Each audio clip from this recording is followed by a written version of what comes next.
नमस्कार, मैं गिरीश जोशी। आप देख रहे हैं देश का तेजी से बढ़ता हुआ news channel ATV news channel. आज हम एटीवी न्यूज चैनल के लोकप्रिय कार्यक्रम जोहार छत्तीसगढ़ में एक नए विषय को लेकर उपस्थित हुए हैं, जिसका विषय है एकलव्य विद्यालय में आदिवासी छात्रों के साथ फिर से भेदभाव की नीति अपनाई गई। उनके साथ अंबेडकर के जैसा व्यवहार किया गया। और आप देखते हैं, सबसे पहले मैं अपने साथियों का परिचय करवाना चाहूंगा। हमारे साथ इस मुद्दे को पर चर्चा करने के लिए उपस्थित हैं संतोष नाग जी, जो आप पार्टी के नेता हैं। रुपेन कोराम जी, जो सामाजिक कार्यकर्ता और पत्रकार हैं। हेमंत मरकाम जी, जो ब्लॉक कांग्रेस कमेटी के जिला उपाध्यक्ष हैं। आप सभी का हमारे न्यूज चैनल में स्वागत है। तो हम आज एकलव्य आवासीय विद्यालय के संबंध में चर्चा कर रहे हैं, जिस तरह से आदिवासी छात्रों के साथ भेदभाव किया गया। और हमारे साथ उपस्थित हैं लक्ष्मण कोराम जी, जो आदिवासी नेता हैं। तो चलिए, सबसे पहले मैं जब इस विद्यालय में के छात्रों को जिन्हें निष्कासन कर दिया गया था, उनसे संपर्क करने गया था, तो वहां एक वीडियो बनाया था। पहले आप इस वीडियो को देखें, उसके बाद हम चर्चा प्रारंभ करेंगे। प्लीज वीडियो चालू करें।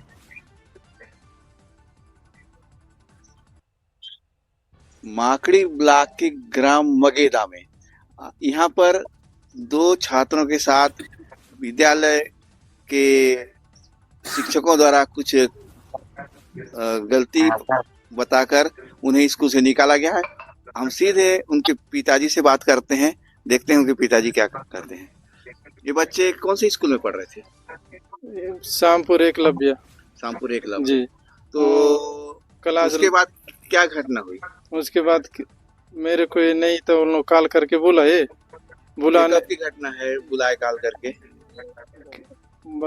12 तारीख के। हाँ। तो मैं वहाँ पहुँचा 12 बजे। तो 12 बजे के बाद सर लोग बुलाए, आपके बच्चे मन कमजोर हैं पढ़ाई लिखाई में, आपके बच्चे का टीसी काट देंगे। हमारा शिक्षा समिति ग्रुप गठन हो गया है, आपका बच्चों का टीसी काटा जाएगा बोल के। तो ऐसा क्या कारण था कि जो जुलाई के बाद दिसंबर 12 तारीख को उनका टीसी काटने का कुछ तो कारण आपको बताए? या आपने ऐसा क्यों नहीं पूछा कि मेरे बच्चे को अचानक से जब परीक्षा तिथि पहुंच गई है और आपके द्वारा हमारे बच्चे को निकाला जाना, मैं अपने बच्चे को कहाँ भेजूंगा इसके? हाँ, मैं बोला सर वैसे उन लोगों को, नहीं इन लोग पढ़ाई में कमजोर हैं और बदमाश लोग हैं और इन लोगों का टीसी काटा जाएगा, हम लोग नहीं रखेंगे, ऐसे बच्चों को करके बोले। मतलब क्या बदमाशी बोले? पता नहीं, बदमाशी तो कुछ नहीं बोला फिर उसके? मैं बोला क्या गलती की उसको बताइए, इन लोग पढ़ने में कमजोरी है बोल के बोले। तो फिर ले जाओ बोल के क्या बोले आपके? हाँ, 2 बजे टीसी काट देंगे बोले। हाँ। और इसके बाद ले जाओ इन लोगों का बिस्तर को बैग में पैक करो, कपड़ा को बोल के बोले सर लोग। आप इनके पिताजी हैं? जी। आपका नाम? कमल सिंह नहीं था। अच्छा, चलिए अब हम बात करते हैं इनके चाचा से, बच्चों के। जी, आपको इस घटना के संबंध में जो जानकारी है उससे हमें अवगत कराएं। मेरे को भी नहीं मालूम है सर इसके घटना के बारे में। भाई ने फोन करके बताया कि इनका टीसी काट रहे हैं, ऐसा ही बोले। हाँ, तो फिर आपने उस संबंध में क्या कहा? क्या कारण से टीसी काट रहे हैं? अभी तो टीसी काटना नहीं है बोल के बोले। हाँ, फिर बस उतना ही सर। उसके बाद फिर उन लोग इनको प्रेशर दबाए बोलते हैं, आप लिखित में दो, और चारों दिशा में सर लोग खड़े हो गए। हाँ। वहाँ के संजीव सर और दीपक गुप्ता, ये दोनों सर प्रिंसिपल के द्वारा बच्चों को मारा भी गया, ऐसा बताया गया। अच्छा। बच्चे से हुआ पूछिए। तो चलिए अब हम बात करते हैं बच्चों से। आपका नाम? ओम कुमार। हाँ। कौन सी क्लास में पढ़ रहे थे आप? 10th में। तो क्या घटना हुई बेटा? मेरे को नहीं पता, वो मैं सर बोल रहे थे, क्या सर क्लास में बोलते हैं ना, अच्छा नहीं लगता। हाँ। मम्मी पापा को बोले थे कि तुम्हारे मम्मी पापा इतने गरीब हैं और फिर तू नहीं पढ़ता और पढ़ाना नहीं है तो तेरे गरीब मम्मी पापा के साथ जा काम करना बोले थे। हाँ, तो तुम तो पढ़ाई कर रहे थे, तो इसमें गरीबी का क्या मतलब था? नहीं पता सर, वो बोले तो अच्छा नहीं लगा, इसलिए 2-3 दिन बाद घर भाग के आया था। उसके बाद जब आप स्कूल घर आ गए, घर आने के बाद पिताजी ने आपको विद्यालय फिर से दोबारा ले गए या नहीं? ले गए। हाँ, फिर प्रिंसिपल सर बोले किसके परमिशन से आया हो, हाँ, तब उसी दिन पापा को बुलाए। हाँ, अच्छा, उतना ही बोले। हाँ। आपका नाम? हरीश, आप कौन सी कक्षा में पढ़ते थे? 8वीं। 8वीं। क्या हुआ आपके साथ? मैं क्लास में पेपर दिलाने के लिए जा रहा था, उतना टाइम वो प्रिंसिपल सर बुलाया और 2 बार इधर कान के साइड मारे। और क्या बोले? और कुछ नहीं बोले। तो मारने का कारण क्या था उनका? नहीं पता। बेवजह मारे। यस। परीक्षा। और उसके बाद संजीव सर भी मारे। और उसके बाद आपका टीसी काट दिए। हाँ, टीसी काटने का कारण कुछ नहीं बताया नहीं पता। और आपके मम्मी पापा को बुला दिए। हाँ। अब देखिए किस कदर बच्चों को गरीबी का कारण बताकर विद्यालय शिक्षकों द्वारा उन्हें स्कूल से जबरदस्ती मारपीट की गई और उनका टीसी तक काट दिया गया। अब कुछ दिनों बाद इनकी परीक्षाएं होने वाली है। अब ये बच्चे कहाँ जाएं, क्या करें? दिसंबर 12 तारीख को इनकी टीसी काट दी गई है और उसके बाद ये दोनों बच्चे भी यहाँ आ गए हैं, ना आगे की पढ़ाई कर सकते हैं। आप देख सकते हैं, ये देखिए उनकी टीसी काट दी गई है और ये दोनों बच्चे घर आ गए हैं। और एकलव्य विद्यालय गरीब और अन्य ग्रामीण क्षेत्रों के बच्चों को शिक्षा देने के उद्देश्य से संचालित है। 1 ब्लॉक में एक ऐसा विद्यालय संचालित किया जा रहा है, लेकिन इस तरह की घटना आप देख सकते हैं कि बच्चों को बेवजह परेशान कर विद्यालय से निष्कासित कर दिया गया। इसे निष्कासित ही कहा जाएगा, टीसी काट दिया गया मतलब निष्कासित कर दिया गया है। अब सरकार कहती है कि सभी को शिक्षा, तो यहाँ पे सभी को शिक्षा कहाँ मिल रही है? शिक्षा के क्षेत्र में जो विकास की बड़ी बड़ी बातें सरकार करती है, शिक्षा के क्षेत्र में विकास के ढिंढोरे पीटे जाते हैं, लेकिन उसके बावजूद यहाँ पे ग्रामीण क्षेत्रों के बच्चों को बेवजह बिना कारण बताए टीसी काट दी गई और परीक्षा जबकि इनकी निकट है। और सबसे दुर्भाग्यपूर्ण, बड़ा बच्चा 10वीं कक्षा में पढ़ रहा था, जबकि 10वीं का पढ़ रहा था मतलब बोर्ड परीक्षाएं हैं और उस बच्चे को निकाल दिया गया। आप कौन सी कक्षा में पढ़ रहे थे? 8वीं पढ़ रहे थे। दोनों बच्चों की बोर्ड एग्जाम है और इस संबंध में शासन प्रशासन किस कदर मतलब क्षेत्रों में शिक्षा के नाम से केवल ढिंडोरा पीटा जाता है, लेकिन वास्तविकता अगर हम जमीनी तल पर देखें तो कितनी असफल है आप देख सकते हैं।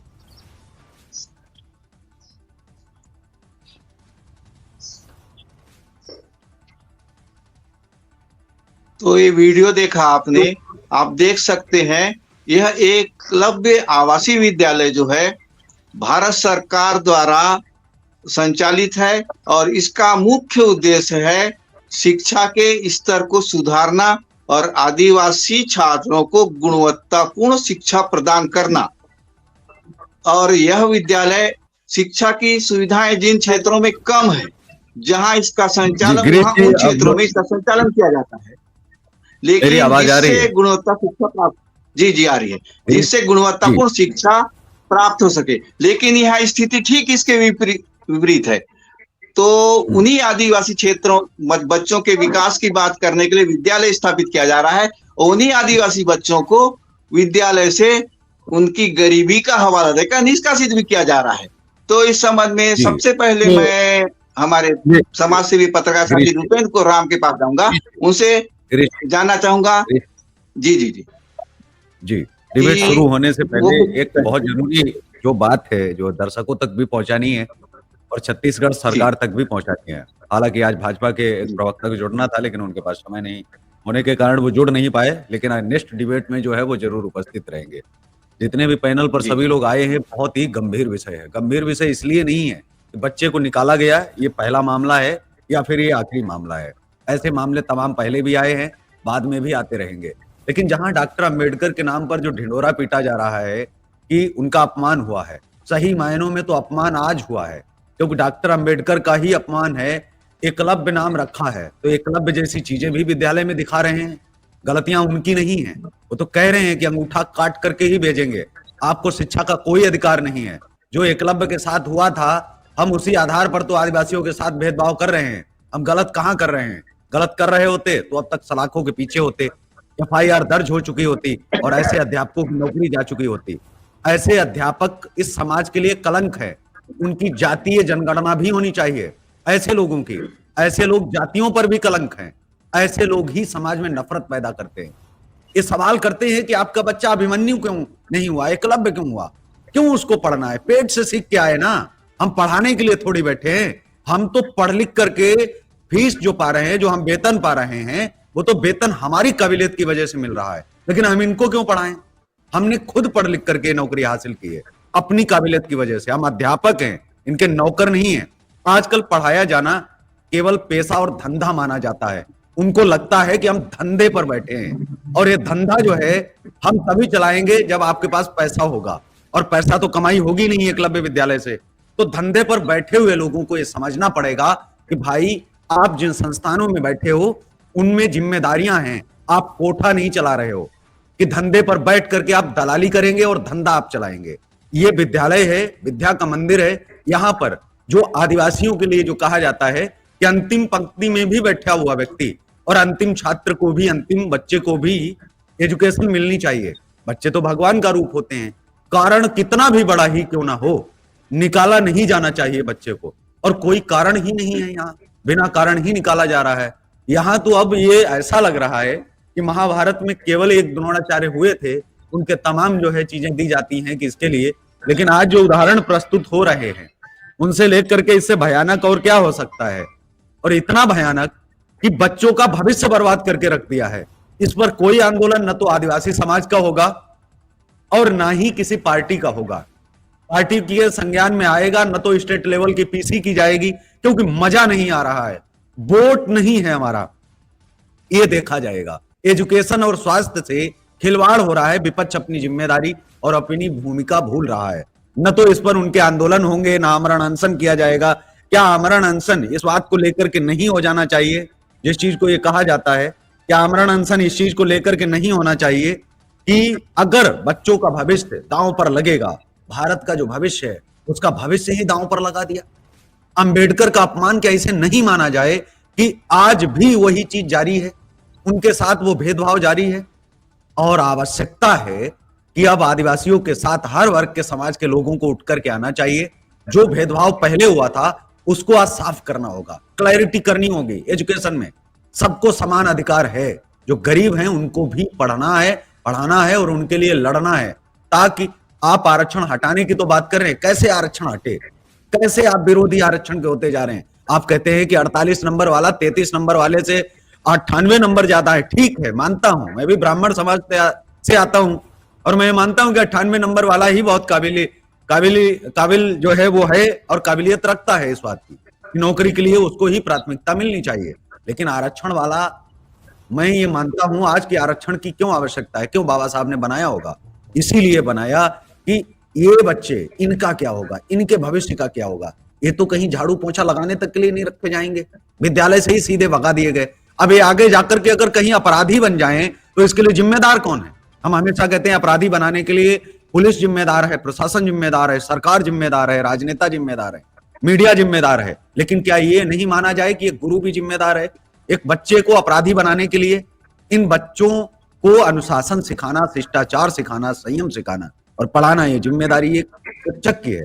क्या वो अपनी जो है शिक्षक पेशे से गद्दारी तो नहीं कर रहा है? और ऐसे गद्दारों का विद्या के मंदिर में क्या काम है? निकालने की जरूरत ऐसे अध्यापकों की है। जी, तो आप अपना जो है कार्यक्रम शुरू करें और मैं चाहता हूं कि इसी के इर्द गिर्द घूमे ये कार्यक्रम, क्योंकि अंबेडकर का अपमान है, बच्चों का अपमान नहीं इसे माना जाए। जी जी संतोष नाग जी, आपसे मैं जानना चाहूंगा इस विषय में आप क्या विचार रखते हैं और इस विषय पर आप क्या कहना चाह रहे हैं? जी जोशी जी, आपको बहुत बहुत धन्यवाद। आज जैसे हम लोग देखे इस वीडियो के तहत, ये बहुत ही गलत हुआ है, क्योंकि आदिवासी बच्चे को इस तरीका से पेपर नजदीक पहुंचते ही निकाला गया है। इस पर देखो, यहाँ के अधिकारी और यहाँ के भाजपा सरकार बैठी हुई मौन है, क्योंकि आदिवासी को हमेशा कुचलने की काम कर रही है बीजेपी सरकार। हर क्षेत्र में दबाया जा रहा है और एजुकेशन में भी दबाया जा रहा है, तो हमारे बच्चे लोग कैसे एजुकेशन में आगे आएंगे? ये सरकार का नियम है, जब जब भी देखो एजुकेशन के नाम से ही दबाया जा रहा है। इसीलिए तो बस्तर छत्तीसगढ़ पीछे है, क्योंकि इनको आगे आने नहीं दे रहे हैं। और बिना कारण के इनको क्यों निकाला गया? और सरकार भी समझ रही है इस बात को, लेकिन वो भी मौन बैठी हुई है। क्योंकि देखो, आज हम चाहते हैं शिक्षा क्रांति, शिक्षा होना चाहिए छत्तीसगढ़ में, ऐसा तो हो ही नहीं रहा है। और बड़ी बड़ी बात कर रहे हैं, वहां पे पूरा लिख देते हैं कि एकलव्य स्कूल उन लोग के लिए मतलब सुरक्षित है, आरक्षित है। एकलव्य स्कूल आर्थिक रूप से कमजोर परिवार के बच्चों के लिए आरक्षित होते हैं। इन स्कूलों में छात्रों को आवास, भोजन और पाठ्य पुस्तकें मुफ्त में उपलब्ध कराई जाती है।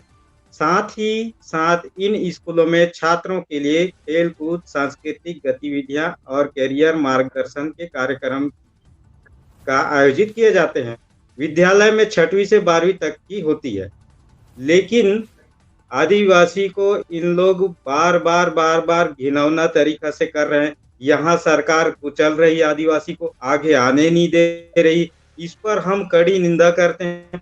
आम आदमी पार्टी पूरी तरीका से जिला में भी उतरेगी और जितने भी अधिकारी हैं उनके ऊपर भी कार्रवाई करेंगे हम, और मुख्यमंत्री का भी घेराव करेंगे, क्योंकि इस तरीका से एजुकेशन के नाम से इन लोग घिनौना कर रहे हैं।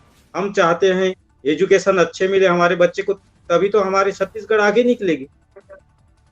तो मैं अभी बहुत ही जल्दी इसके लिए हमारे आदिवासी समाज के लोगों को भी एकत्रित करेंगे। क्यों ऐसे घटना बार बार घट रही है? यही नहीं, मैं आपको गिनाना चाहूंगा, ये अपना छोटे डोंगर में आम आदमी पार्टी किस तरीके से मुद्दा उठाई थी। वहां टॉयलेट पे ही बच्चे पढ़ाई करके हो रहे हैं, वहां पे बिस्तर लगा के। इस तरीके से शासन प्रशासन भी ध्यान नहीं दे रही है। इस मुद्दे को लेकर के हम लगातार उठाने का प्रयास कर रहे हैं। तो अब मैं हेमंत मरकाम जी के पास जाऊंगा। हेमंत मरकाम जी, अभी जो आपने वीडियो के माध्यम से देखा, बातें जो सुनी, और आप इस विषय पर अपने विचार रखिए। क्या यह घटना छत्तीसगढ़ शासन और देश के लिए दुर्भाग्यपूर्ण नहीं है? क्यों ऐसा हो रहा है? और कांग्रेस की सरकार, आप कांग्रेस पार्टी से आते हैं, तो कांग्रेस पार्टी की सरकार इस मुद्दे को लेकर आगे क्यों नहीं आ रही है? हेमंत जी। जी धन्यवाद जोशी जी, और सबसे पहले मैं आपके चैनल को बहुत बहुत धन्यवाद देना चाहूंगा कि आपने इस टाइप के मतलब एकदम जो कि हमारे आदिवासी क्षेत्र में हमारे ये कोंडागांव जिला के जो मामला है, ये आपने आपके वीडियो के माध्यम से हमको देख के पता चला है कि देखिए, भारतीय संविधान अनुच्छेद 21A के अनुसार 6 से 14 वर्ष के आयु के वर्ग के सभी बच्चों को शिक्षा का अधिकार है। और इस शिक्षा के अधिकार से हमारे आदिवासी क्षेत्र के बच्चों को किस टाइप के एकलव्य विद्यालय, संयुक्त एकलव्य आदर्श आवासीय विद्यालय शामपुर से उनको बिना कारण के टीसी निकाला जाता है और उनको घर भेजा जाता है। या कहां तक का न्याय है? बच्चे अभी, एक तो अभी परीक्षा अवधि में लगभग फरवरी में 10वीं 8वीं का बोर्ड एग्जाम होना है, और इस स्थिति में बच्चों का टीसी निकालकर उनको घर भेजा जाना बहुत ही निंदनीय विषय है। और सरकार बड़ी बड़ी आदिवासियों के बारे में बड़ी बड़ी बातें करती है और सुशासन मना रही है, तो ये हमारे आदिवासी समाज के लिए भी बहुत ही निंदनीय है और इस टाइप का कृत्य होना बहुत ही दुर्भाग्य है। और मैं चाहूंगा कि ऐसे अधिकारी कर्मचारियों को बिल्कुल दोषी अधिकारी कर्मचारियों को उनको सजा मिलना चाहिए, क्योंकि हमारे बच्चों को आज एकलव्य विद्यालय जहां हमारे आदिवासी क्षेत्र के बच्चों को अच्छा शिक्षा मिले और बच्चे शिक्षा अर्जित कर अपना भविष्य गढ़े, इस उद्देश्य से अपने माता पिता ऐसे संस्थाओं में भेजती है। और उस संस्थाओं के माध्यम से हमारे बच्चों को इस प्रकार की कृत्य कर कर उनको निकालना और टीसी काट कर घर भेजकर उनको जलील करना कि जाओ आप अपने माँ बाप के साथ खेती काम करो, ये कहाँ तक का न्याय है। मैं चाहूंगा ऐसे अधिकारी कर्मचारियों के ऊपर कड़ी से कड़ी कार्रवाई होनी चाहिए। जी सही कहा आपने। तो रूबेन को राम जी, मैं आपके पास आ रहा हूँ। वो जो ये जो घटना हुई है यह काफी दुर्भाग्यजनक है, लेकिन इस पर अन्य पार्टियों को भी आगे आना चाहिए, समाज को आगे आना चाहिए। आपके क्या विचार हैं इस संबंध में, रूपेन को राम जी? जी बिल्कुल जोशी जी, मौके पर हमने बच्चों के पालक से भी जाकर चर्चा की है और संबंधित विद्यालय पर चर्चा की कोशिश की, लेकिन उस दिन वहां प्रिंसिपल नहीं होने के चलते या टीएल बैठक होने के चलते हमें शिक्षक नहीं मिल पाए और प्रिंसिपल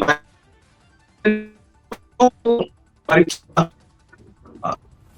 प्रारंभ होने वाली है। ऐसे वक्त पे बच्चों को स्कूल से निकाल देना यह बेहद ही दुर्भाग्यपूर्ण है और मैं अपने ओर से भरसक प्रयास करेंगे कि हम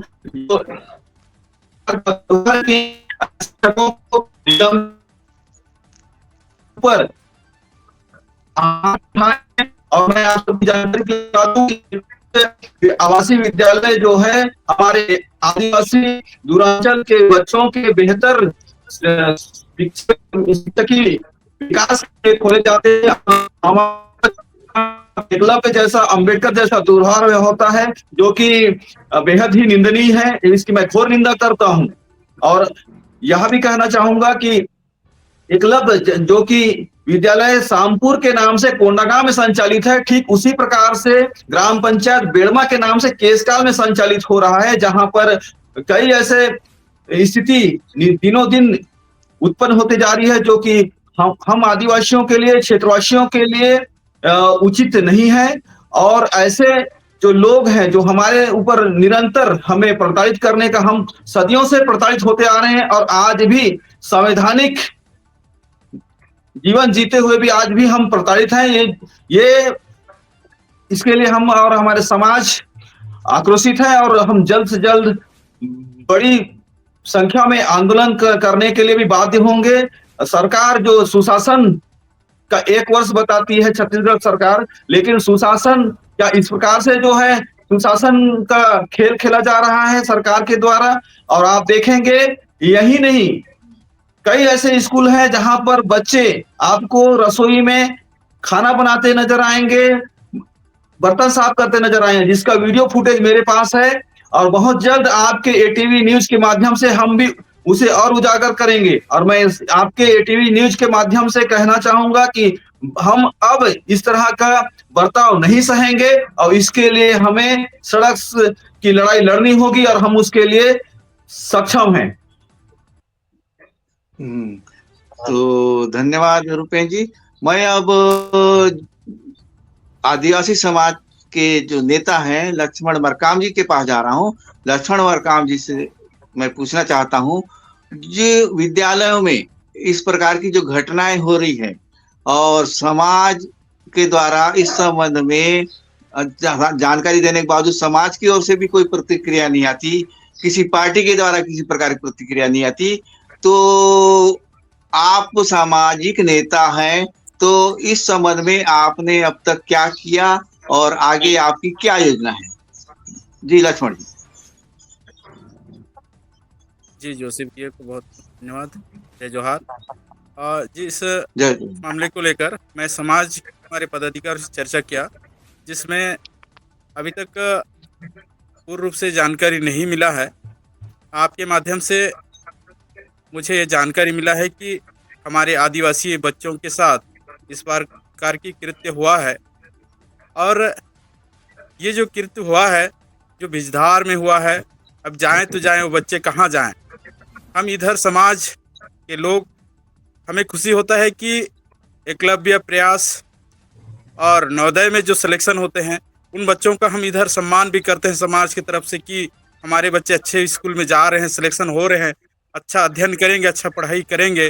पर आज देखने को मिल रहा है कि हमारे बच्चों को बीजधार में उसकी जो कमी क्या है क्या नहीं है, अगर उनकी कमी है, अगर बच्चे, हमारे आदिवासी बच्चे अगर घर से ही सब चीज जानकर उस विद्यालय में पढ़ने जाते तो हमें विद्यालय भेजने की क्या जरूरत, हमें तो घर में ही पढ़ाई करा देते ना। अगर हमारे बच्चे कमजोर हैं, इसीलिए हम चाहते हैं कि वो बच्चे अच्छे विद्यालय में जाए, हमारे समाज का नाम रोशन करें और अच्छे पदों पर चयनित हों। ऐसा सोचकर हमारा समाज हमेशा कार्य कर रहा है। पर इस प्रकार का जो घटना घटी है, इसके लिए मैं मेरे तरफ से तो बहुत ही निंदनीय वो करता हूँ कि जिस प्रकार से हमारे बच्चों को वहां से निकाला गया है, टीसी काट कर वापस भेजा गया है, उन्हें तुरंत पुनः उसी विद्यालय में एडमिशन लेकर उन कमजोर बच्चों को अलग से उनको ट्यूशन दे करके पढ़ाई कराए और उस विद्यालय का भी नाम रोशन होगा। और उन बच्चे भी कमजोर नहीं है, हम आदिवासी बच्चे कमजोर नहीं होते, कहीं ना कहीं उन्हें मार्गदर्शन की आवश्यकता होता है। तो हमारे साथ इस प्रकार हो रहा है, इससे तो आप सब कुराम जी हैं, मरकाम जी हैं, लोग कह दिए हैं, मैं ज्यादा तो नहीं कहूंगा कि इस प्रकार की घटना नहीं होना चाहिए। तो मैंने कहना चाहूंगा, इस विद्यालय का उद्देश्य ही कमजोर पिछड़े वर्ग, मतलब ये आदिवासी समुदाय के विकास के लिए, उनको शिक्षा की सुविधा जहां कम है, इस उद्देश्य को लेकर इस विद्यालय का संचालन किया जा रहा है।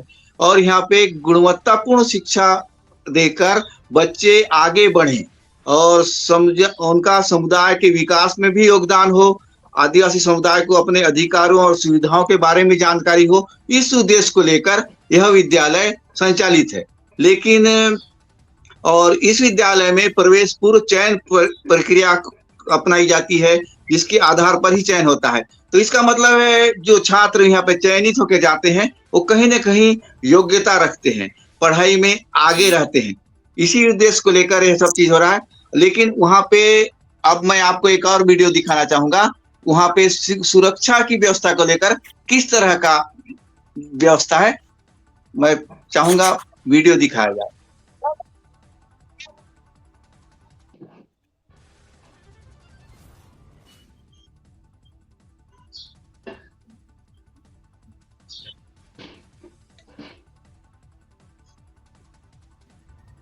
विद्यालय में किस तरह की सुरक्षा व्यवस्था है, उस उद्देश्य उसको दिखाने के लिए हमने एक वीडियो भी बनाया हुआ था। उस वीडियो को प्लीज दिखाया जाए हमारे मेहमानों को।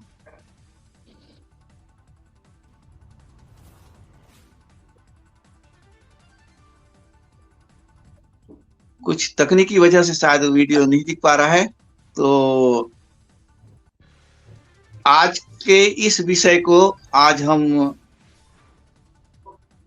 यही समाप्त करते हैं। और विद्यालय में व्याप्त अनियमितता और जिस उद्देश्य को लेकर विद्यालय संचालित है वह कार्य क्यों नहीं कर रहा है, समाज और पार्टियां जो जनहित के मुद्दे को लेकर इस कार्य करती हैं उन्हें भी आगे आना चाहिए। और इस गंभीर विषय पर लोगों को आगे आकर विद्यालय में जो अव्यवस्था है उसको सुधार करने के लिए समाज को भी, पार्टियों को भी आगे आना चाहिए। राजनीति को दरकिनार कर व्यवस्था में सुधार के लिए आप सभी का योगदान भी महत्वपूर्ण है, ताकि जिससे बस्तर में आदिवासी समुदाय के बच्चों को अच्छी शिक्षा मिल सके और क्षेत्र में विकास हो। धन्यवाद। हम अब आगे अगले वीडियो में सभी फिर से अगले मुद्दे को लेकर उपस्थित होंगे।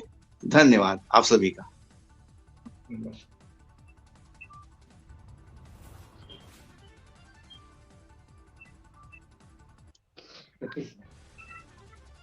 जय हिंद, जय छत्तीसगढ़, जय जोहार।